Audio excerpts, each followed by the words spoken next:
Okay, ito na yung bagong setup ng ano. Good morning. Ito yung bagong setup ng ano ng mga charge controllers. Not as good pero may gaganda pa yan. Pero this is a lot better nung dati, no? And may dalawa na siyang bagong charge controllers na ito kapareho nitong isa, one solar. Ito kasing best performers.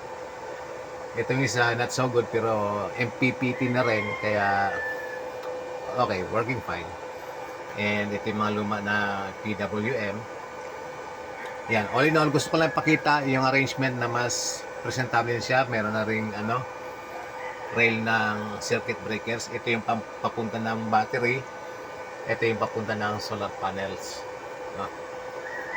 So setup yan nandyan. Ito ang maximum nito supposedly is 1,100 pero naisasagad ko naman siya sa 1,200 watts.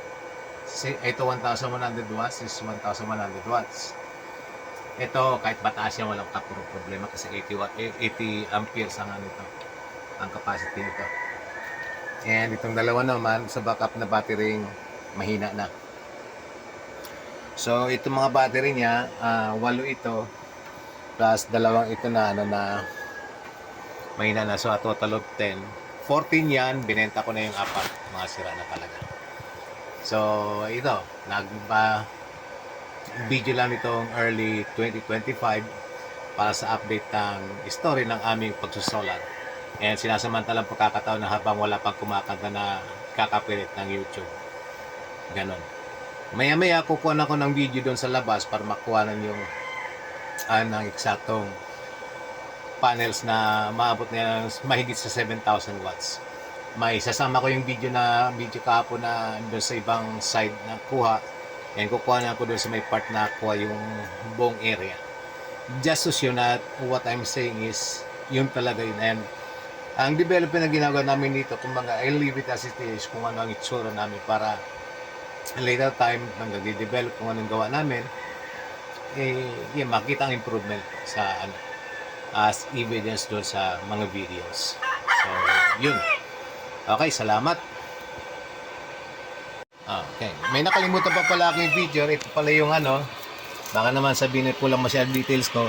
Yung inverter niya is 3,000 watts. 3,000 watts. And pwede makapagsaing. Right now, nag-iinit ako ng tubig. Ayan, medyo malapit ng kumulo. At ang oras natin ngayon ay mag-aalas 10 yata. Anong oras ba? 9:27.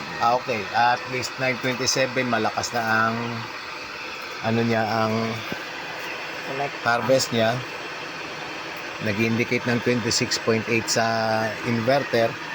And ito, lakas ng tunog dahil sa malakas ang harvest niya. And ayan, nakakapag-init ng tubig. Pero kung tutusin, by comparison, kanina tinitingnan ko na sa part ng Metro Manila, may init na early as 6 o'clock, pero dito sa amin talagang wala pang init-init. So yun lang, gusto ko palang ihabol. And mamaya kukunan ko yung video sa kabila. That's it.